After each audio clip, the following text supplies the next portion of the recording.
शुक्राना गुरु जी, लख लख शुक्राना, अनंतम अनंतम शुक्राना आप जी के इन्नी मेरा ने कि शुक्राने का कोई अंत नहीं है।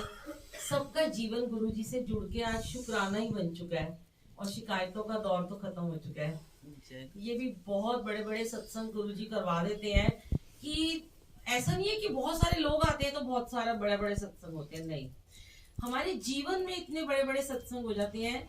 ये सच में गुरु जी की लीला है कि मुझे मैंने कल भी शेयर किया था, जहाँ शिवी आंटी के घर में सत्संग था, आंटी जल्दी आ गए थे, थोड़ा सा उन्हें तैयारी करनी थी। और जो आंटी के घर में कल सत्संग था वो शायद अभी जुड़ी है, 2 महीने ही हुए हैं मुझे लगता है।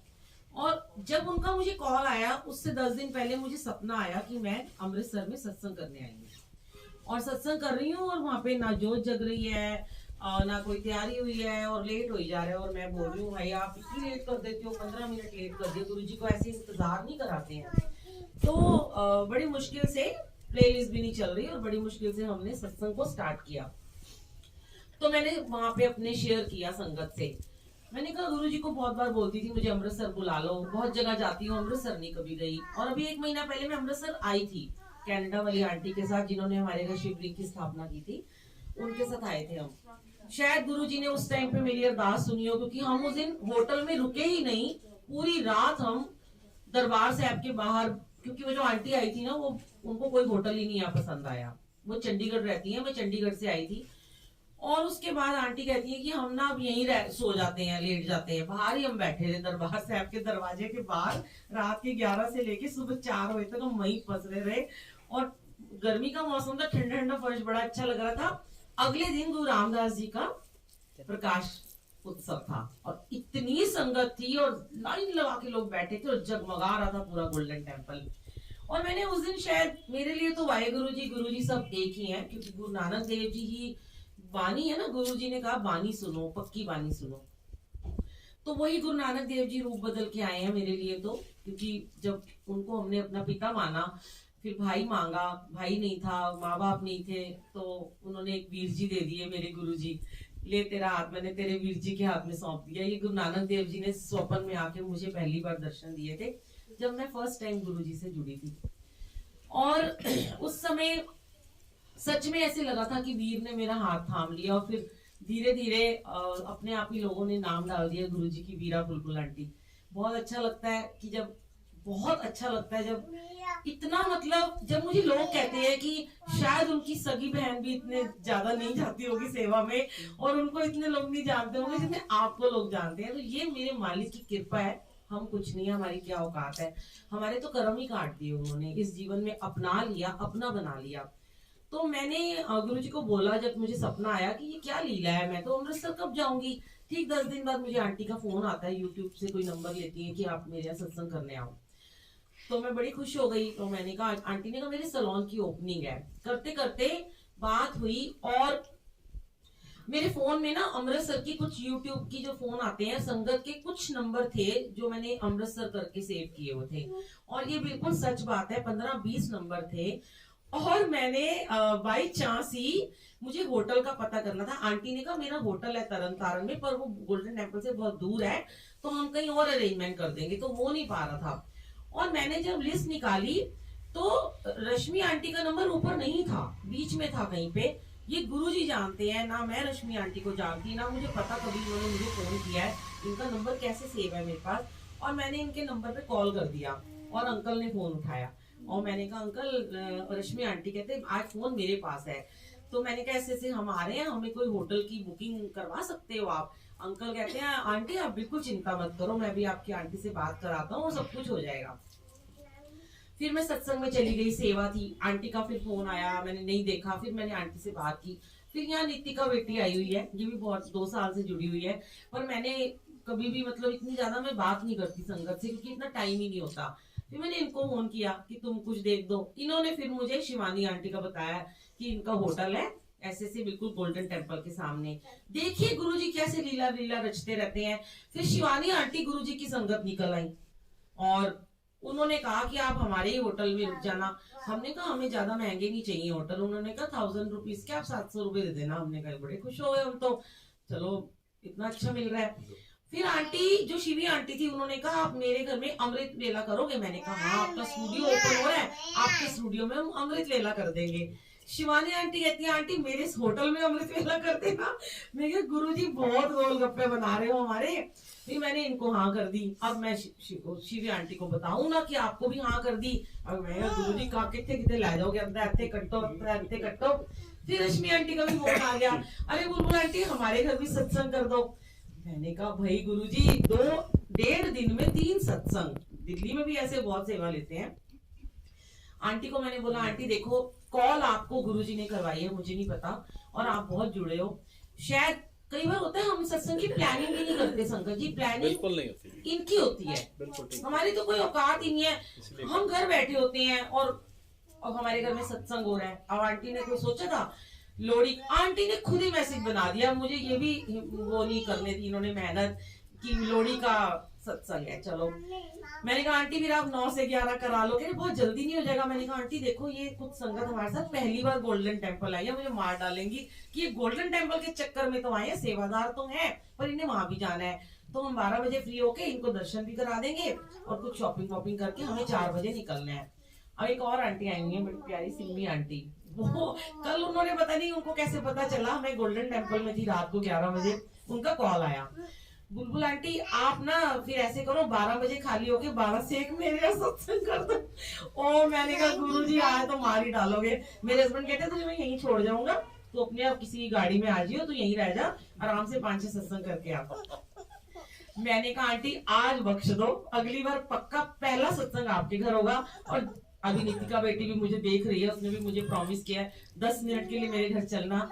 सच्ची में कहती हूँ मैं, ये गुरुजी की ही हमारी कृपा है जो इतना इतना प्यारा हमें गुरु परिवार मिला है। सत्संग तो आप बहुत सुनते हो, सत्संग में शेयर भी कर सकती हो, बट यूट्यूब पे डाले हुए हैं, मेरा चैनल है बुलबुल आंटी सत्संग, 700 के करीब सत्संग है, जितने मर्जी आप सुनो, सब में गुरुजी की महिमा है।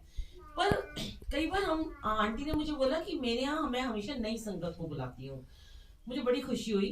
नई और पुरानी संगत आंटी साथ बैठती हैं। अच्छा, तो नई और पुरानी संगत आंटी कोई नहीं होता, जब आपने पहली बार जय गुरु जी बोल दिया वो गुरु जी की संगत बन गई।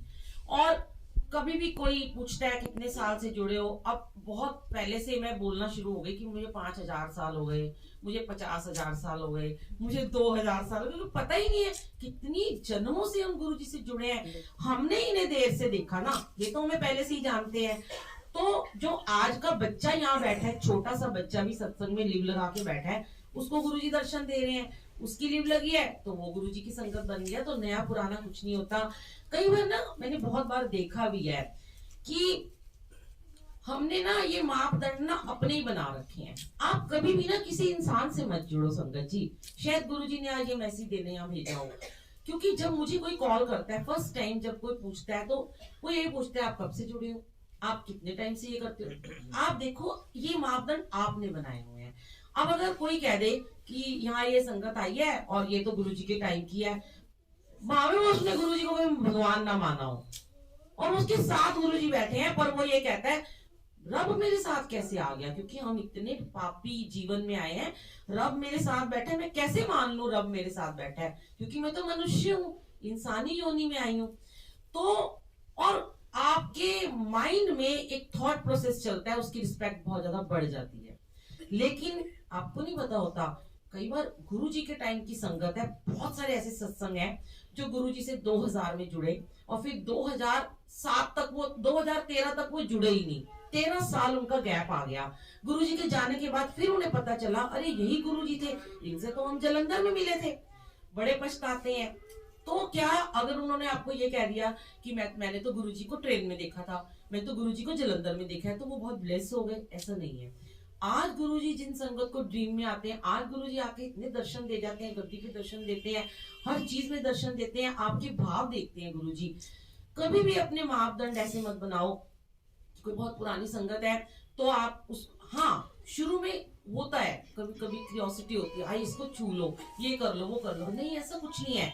हमारे साक्षात गुरुजी ने यही तो समझाया, नो मीडिएटर, आपको मीडिएटर चाहिए ही नहीं है, कोई बुलबुल आंटी नहीं, कोई अंकल नहीं, कोई कुछ नहीं है। जहां आपने मीडिएटर ढूंढा वहां आपका कनेक्शन खत्म। अगर आपको अपना कनेक्शन बनाना है ना, तो आप डायरेक्ट इनसे बनाइए ना।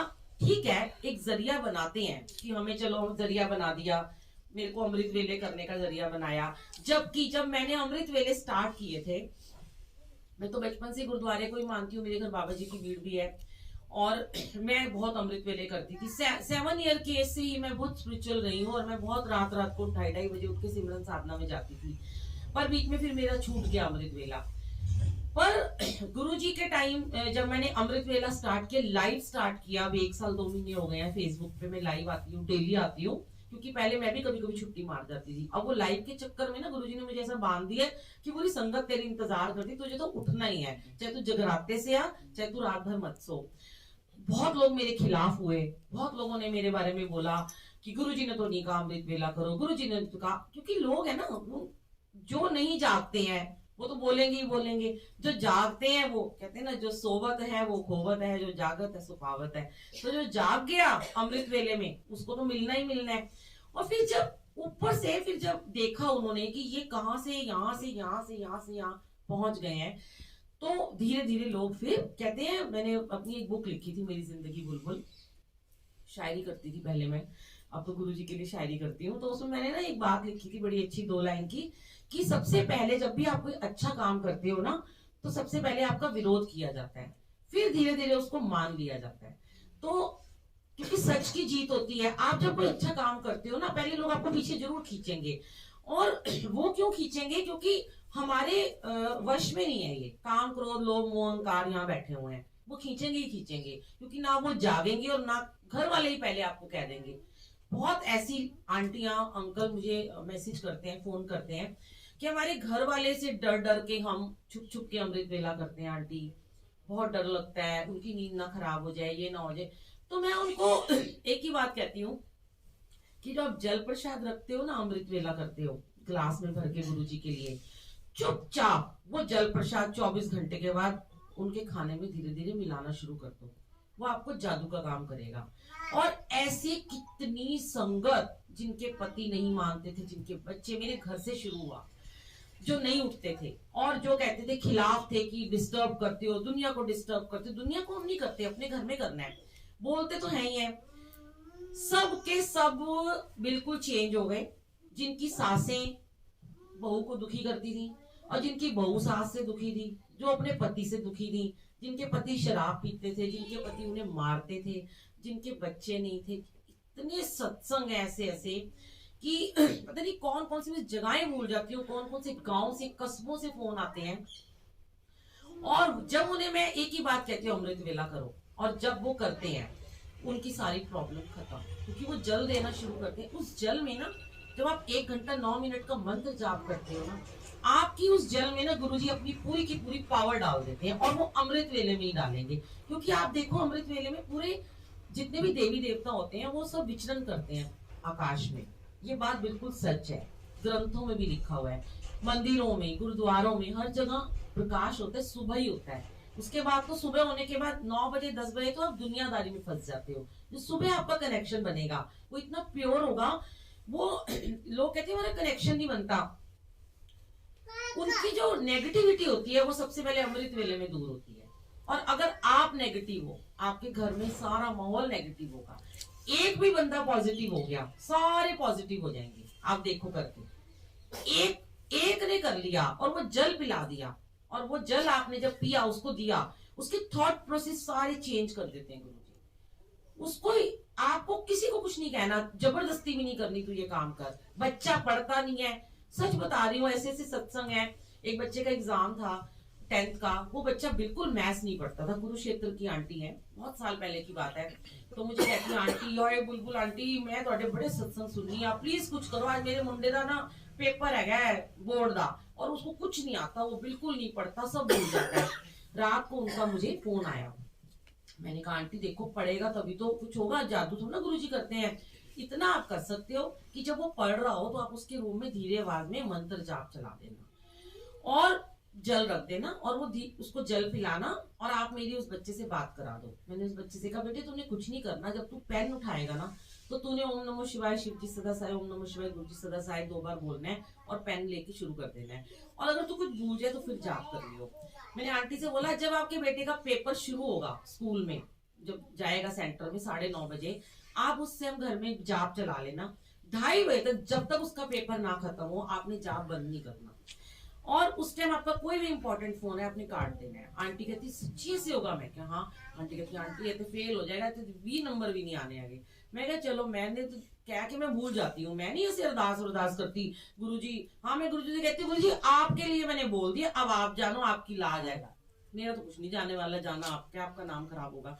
और गुरुजी वो काम करते हैं, उन्होंने आंटी ने एफर्ट्स खुद करने पड़ते हैं ना। अब कई लोग मुझे बोलते हैं आप इतना अमृत वेला करते हो, मेरे लिए मंत्र जाप कर दो, मेरी बेटी के लिए कर दो, उसकी शादी नहीं हो रही, मेरे अंकल के लिए कर दो, उसको कैंसर है। ऐसे नहीं होता, ऐसे मीडिएटर ढूंढो ही मत। कोई आपको बोले मैसेंजर बन के, बोलते हैं आज बहुत संगत ऐसी गुमराह भी कर रही है, दिल्ली में तो बहुत ही ज्यादा है, मैं तुम्हारे लिए मैसेंजर हूँ। मुझे गुरुजी ने सपने में आके बोला उसको क्या ऐसे कर ले, नहीं गुरुजी कभी नहीं कह सकते। अभी किसी आंटी ने मुझे बोला बड़ी दूर से मैसेज करके, बुलबुल आंटी को बोलो महामृत्युंजय का जाप करे, उसकी जिंदगी खतरे में है। ओहो, मैंने कहा मेरी तो जिंदगी इनके ही नाम है, खतरा कहां से होगा मुझे, और जो मुझे करना है मुझे गुरुजी डायरेक्ट बोलेंगे ना। मैं महामृत्युंजय जाप कभी मैं करती ही नहीं, मेरा मंत्र जाप ही इतना स्ट्रांग है कि मुझे कुछ करने की जरूरत नहीं है, वो भी गुरु जी का है। तो उस आंटी ने ऐसे ही किया और उसने सुबह जाते ही उसके जाप चला दिया। और जब 2:30 मेरे को ना बस कभी कभी कोई कोई याद रह जाता है कि जिसको, जैसे गुरुजी ना, हम गुरुजी को चैलेंज कर देते हैं, क्योंकि है ना हम ना शुक्रे लोग हैं, हम फिर भी इनको चैलेंज करते हैं, भगवान है फिर भी कर देते हैं कि आप ये काम कर देना। तो उस दिन मेरे माइंड में चल रहा था कि ये आंटी का फोन आ जाए 2:30 बजे, हुआ क्या। और ठीक 2:45 बजे आंटी का फोन आया, मैंने फटाफट उठा लिया। आंटी कहती है बुलबुल आंटी आज तो मिरेकल हो गया, मेरा बेटा 80% का पेपर करके आया मैथ्स का, जय गुरुजी। इतना अच्छा लगा कि गुरुजी आप ऐसे काम कर देते हो सिर्फ मंत्र जाप करने से। और कितने ऐसे सत्संग है, मैं सुनाने लगूं तो शायद कई रातें यहाँ खत्म नहीं होंगी। एक और मैं आपको सुनाती हूँ, क्योंकि आंटी का थोड़ा मेरे को आज हुक्म था कि आज थोड़ा सा आप सत्संग सुना देना। एक अंकल हैं, फॉरेन कंट्री में रहते हैं, सरदार हैं वो, बहुत, ये भी बहुत साल पहले की बात है। शायद इन लोगों ने भी कभी ये सत्संग नहीं सुना होगा, मैंने शेयर नहीं किया, आज करवा रहे गुरुजी। तो उन्होंने क्या किया कि उनका मुझे कॉल आया, उनके बेटे का, कहता है आंटी मैंने ना यूट्यूब पे ना आपका सत्संग सुना है, मेरे पापा के ना मुंह में कैंसर हो गया, तो आप ना अरदास कर दो। मैंने कहा अंकल देखो, पहली बात तो मैं कोई अरदास नहीं करती किसी के लिए, आप ना अंकल के रूम में ऐसे ही मंत्र जाप चला के रखा करो, जल प्रसाद दिया करो, वो धीरे धीरे ठीक हो जाएंगे। कह रहे वो कुछ नहीं खा रहे, पाइप से उनके मुंह में लिक्विड हम डालते हैं और बहुत रोते रहते हैं। तो मैंने कहा अच्छा मेरी बात करा दो। तो कभी पहले मैं बहुत फोन पे बातें कर लेती थी लोगों से, अब तो मैं बिल्कुल ही नहीं फोन उठाती, अब तो कहती व्हाट्सएप करो, क्योंकि पहले बहुत प्रॉब्लम सुनती थी तो मेरे में भी बहुत आ जाता था वो। फिर मुझे धीरे धीरे समझ में आया कि इतनी लोगों की परेशानियां नहीं सुननी चाहिए, तो क्योंकि फोन उठाती थी तो लोग पौना घंटे अपनी परेशानी बताते थे, अब व्हाट्सएप करना होता है तो शॉर्ट में बता देते हैं कि इतना लिख नहीं पाते हैं। अंकल उनके बेटे ने कहा कि मेरे पापा बोल नहीं सकते, वो सिर्फ सुन सकते हैं। मैंने कहा ठीक है उनको फोन दे दो। मैंने कहा आज पूरा उनको प्रोसीजर बताया कि आपने कैसे उठना है, अमृत वेला करना है, जोत जगानी है, और बड़े सालों से वहीं पैदा हुए वहीं रहते थे, वो कुछ ऐसा अमृत वेला नहीं करते थे। मैंने कहा आपको जोत जगानी है, जल रखना है, तो हूं करते रहे और अपने बेटे से कहते रहे कि पूछ मैं ठीक हो जाऊंगा। मैंने कहा आप 100% हो जाओगे, पर ना आपको टाइम लगेगा, आपकी इतनी पुरानी बीमारी है, थोड़ा समय लगता है। ये नहीं कि आप डॉक्टर के पास गए, डॉक्टर ने आपको दवाई दी आज ही ठीक हो गए, इतना पुराना कैंसर है, टाइम लगेगा। लेकिन गुरुजी किसी किसी के कर्म एक दिन में काट देते हैं, किसी किसी के जन्मों में नहीं काटते हैं। कई लोग जिंदगी भर पाठ करते हैं, उनके कर्म नहीं कटते, किसी को 2 घड़ी में ही ब्लेसिंग मिलती है। उन्होंने बोला हाँ मैं करूंगा। कहता है मेरा बेटा कहता है मैं भी करूंगा और मेरे पापा भी करेंगे, मैं भी इनके लिए करूंगा। मैं कहा बहुत अच्छी बात है, आपकी मम्मी को भी बोलो 1-1 घंटा सब जाप करें। तो आप बिलीव नहीं करोगे संगत जी, मेरी रात को उनसे बात हुई थी, 11 बजे थे हमारे यहाँ इंडिया में, और वहां मुझे नहीं पता सुबह का टाइम होगा। और फिर मैं भूल गई, क्योंकि मैं इतनी सेवा होती थी कि मैं भूल जाती मुझे किसका कॉल आया है। व्हाट्सएप कॉल आई थी नेक्स्ट डे सुबह ही, अभी यहाँ 11 बजे है, सुबह हुई, मैं अमृत वेला करके हटी और उनके बेटे का फोन आ गया। और उनका बेटा कहता है आंटी आपने जब रात को बोला था ना, तो हमने उस समय मंत्र जाप चला दिया था और जल प्रसाद रख दिया, और मेरे पापा ने कहा कि वो आंटी ने बोला है मंत्र जाप में बड़ी शक्ति है, मैं ना पूरी पूरी रात आज मैं मंत्र जाप ही सुनूंगा। और पता है उन्होंने मुझे क्या कहा कि आप मेरे पापा से बात करो। मेरे झरझर आंसू बह रहे थे, गुरुजी जानते हैं। और वो अंकल मुझे बोले जय गुरुजी, जो बोल नहीं पा रहे थे। एक रात में उनके साथ मिरेकल हो गया। और उसने क्या बोला कि मेरे पापा ने 2 साल से चाय तक नहीं पी, क्योंकि गर्म चीज वो नहीं ले सकते। आज मेरे पापा ने बोला कि तू चाय प्रसाद का भोग लगा गुरुजी को और तू मुझे पिला। बहुत अच्छा लगा सच में। बहुत बहुत बहुत शुक्राना गुरुजी, आप ऐसे ऐसे करिश्मे कर जाते हो, इनमें सोचे भी नहीं होते हैं कि दोबारा शायद वो संगत को ना मैं कभी कॉल करती हूँ, पर वो सेवा होती है। गुरुजी ने बहुत बार सेवा ली संगत जी, और बहुत अच्छा लगता है कि जब संगत का विश्वास इतना ज्यादा हो जाता है ना अपने परमात्मा पे, और खासकर हमारे गुरुजी के ऊपर, कि इन्होंने, इनका नाम ही है भरोसा। अगर आपने इनके ऊपर भरोसा कर लिया, विश्वास कर लिया ना, तो आपको कहीं पीछे मुड़ के देखने की जरूरत नहीं है। आपके रास्ते के ना कांटे ना ये खुद आगे खड़े होके ना ऐसे ऐसे करके साफ करते हैं, और जैसे ये रंगोली के फूल है ना, आपके रास्ते में ऐसे फूल बिछाते हैं ये। बहुत शुक्राना गुरुजी का। कई बार इमोशनल कर देते हैं, बहुत करते हैं। बहुत करते हैं। और क्योंकि मैं जब, मेरे को याद भी नहीं है कौन अंकल है, दोबारा मेरी कभी उनसे बात नहीं हुई, ना मैंने कभी उनका नंबर सेव किया, क्योंकि गुरुजी ने कह रखा है कि सेवा कर और इसको छोड़ देना है।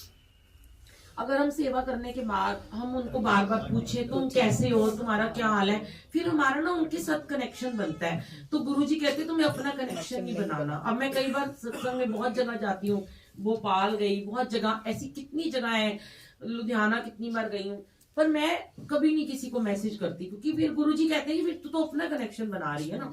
मैं अपने सेवादारों को भी ये समझाती हूँ, शुरू शुरू में नए नए सेवादार बनते हैं, आप लोग भी ये बात समझो, सेवा में जो जाते हो, आंटी के साथ में जाते हो, वहां जाके लोग आपस में नंबर शेयर करते हैं। क्यों करते हैं? ये बात भी गुरुजी ने समझाई है कि तुम नंबर शेयर कर लेते हो, फिर तुम हाल चाल पूछते हो, व्हाट्सएप करते हो, तेरे कितने बच्चे हैं, तेरे पति क्या करता है, तुम क्या करते हो, फालतू की बातें करते हो। उतनी देर तुम सिर्फ सत्संग शेयर किया करो। ये नहीं कि तुम इधर उधर की गप्पे मारो, फिर तुम ज्यादा बातें करोगे, फिर निंदा चुगली उतनी ज्यादा करोगे। तो जितनी निंदा चुगली करोगे तो आपका कनेक्शन हटता ही चला जाएगा। आपको अपने परमात्मा के साथ अपने कनेक्शन को, अपने सिमरन को बहुत ज्यादा बढ़ाना है, तो आपको इन चीजों से हटना पड़ेगा। क्योंकि ये जो हमें गुरु परिवार मिला है ना, ये इसीलिए मिला है, रिश्तेदारों से अलग है ये सब। क्योंकि रिलेटिव्स में जाओगे ना, अभी आपने सुना ना शिकायत, सबसे पहले हम शिकायत ही करते हैं।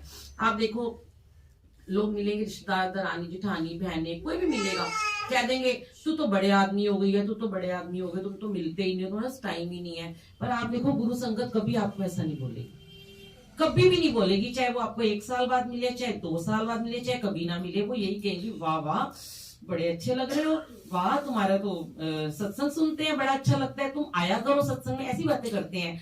तो अगर हम गुरु परिवार के सदस्य बन गए हैं ना, इतना प्यारा हमें गुरुजी ने ये खानदान दे दिया, और मेरा तो बढ़ता ही चला जा रहा है। हर कंट्री में, हर सिटी में जा जाके मैं सोचती हूँ कितने, मतलब मेरे बच्चे मुझे कहते हैं 8000 से भी ऊपर फोन है मेरे फोन में।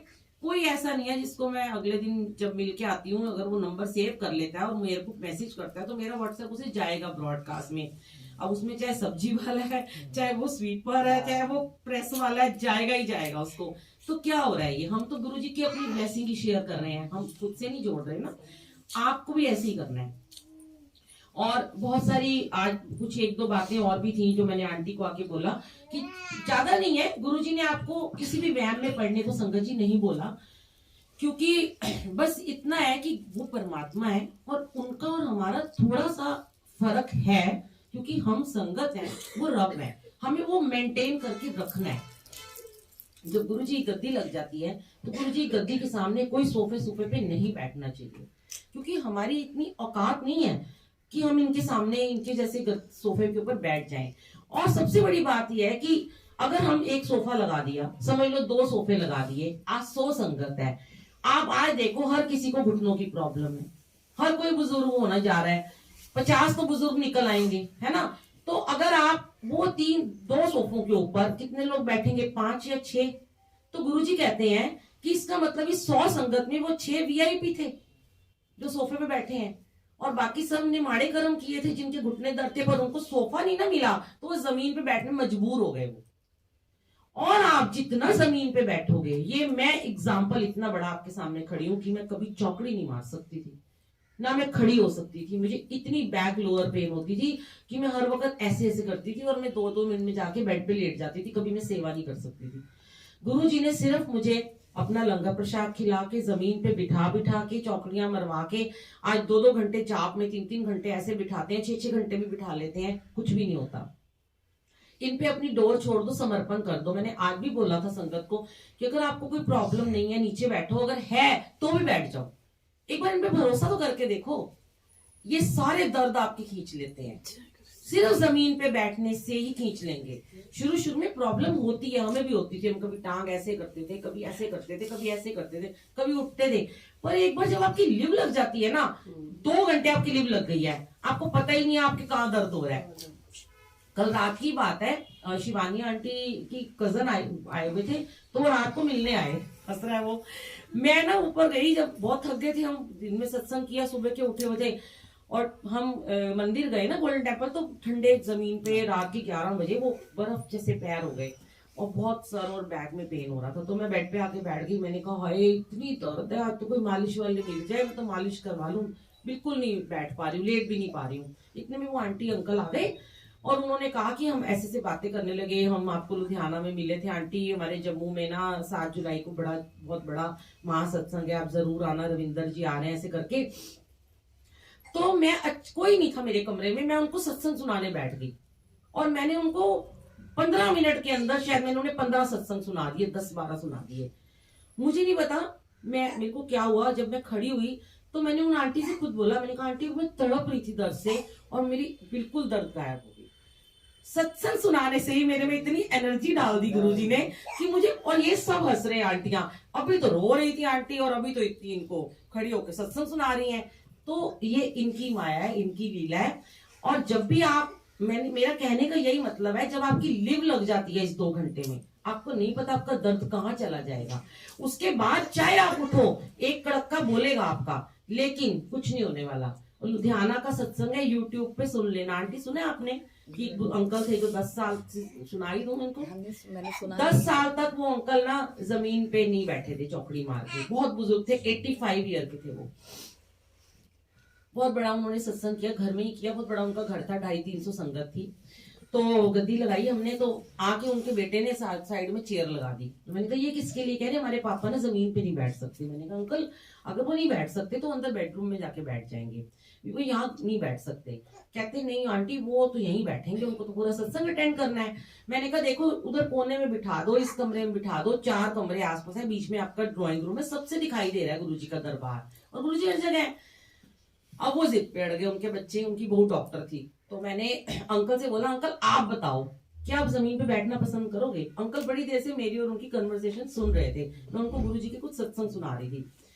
अंकल अपने बेटे से कहते हैं तू चुप कर, मैं ना जमीन पे बैठूंगा। अब सारे के सारे हैरान हो गए, तो मुझे बोलने लगे, कोसने लगे जैसे एक तरह से मुझे कि ये आंटी पता नहीं कहाँ से आ गई है और हमारे पापा तो आज गए।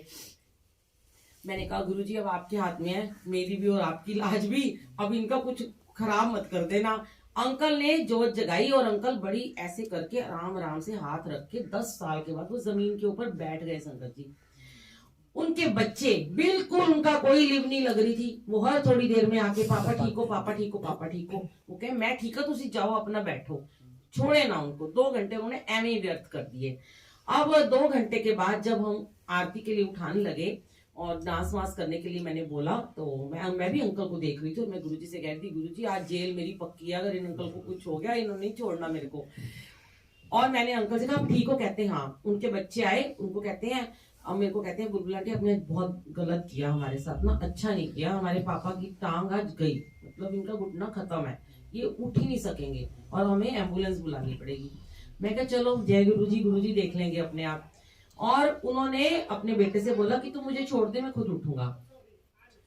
आरती होने लगी, वो उठे और उनका घुटना कड़क बोल गया। मैं कहा गए तो अंकल अब यही गए और मैं भी गई।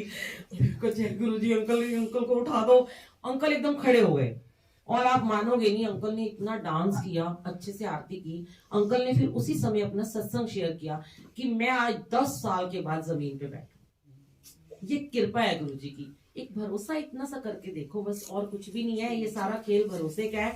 क्योंकि कहते हैं ना, वो बड़ा प्यारा भजन सुना होगा ना, गुरु जी तेरे भरोसे मेरा परिवार है, तू ही इस नाव का माझी, तू ही पतवार है। आगे क्या कहते हैं, मैंने अब छोड़ी चिंता, तेरा जो साथ पाया, जब भी तुझको पुकारा अपने ही साथ पाया, पूरा परिवार ये मेरा तेरा कर्जदार है। सारे बोलो, गुरु जी तेरे भरोसे मेरा परिवार है, गुरु जी तेरे भरोसे मेरा परिवार और है। गुरु जी क्या कहते हैं, जब मेरी आंख में आंसू आते हैं और जब आपकी आंख में आंसू आते हैं, तो गुरु जी क्या कहते हैं, तूफान के आगे तेरा दिल घबराता है, मैं साथ हूँ तेरे क्यों भूल जाता है, जब आंख तेरी भरती दिल मेरा रोता है, तेरी आंसू का कतरा मेरी आंख में होता है, जब दुख में हो बेटा तो बाप भी रोता है, पल पल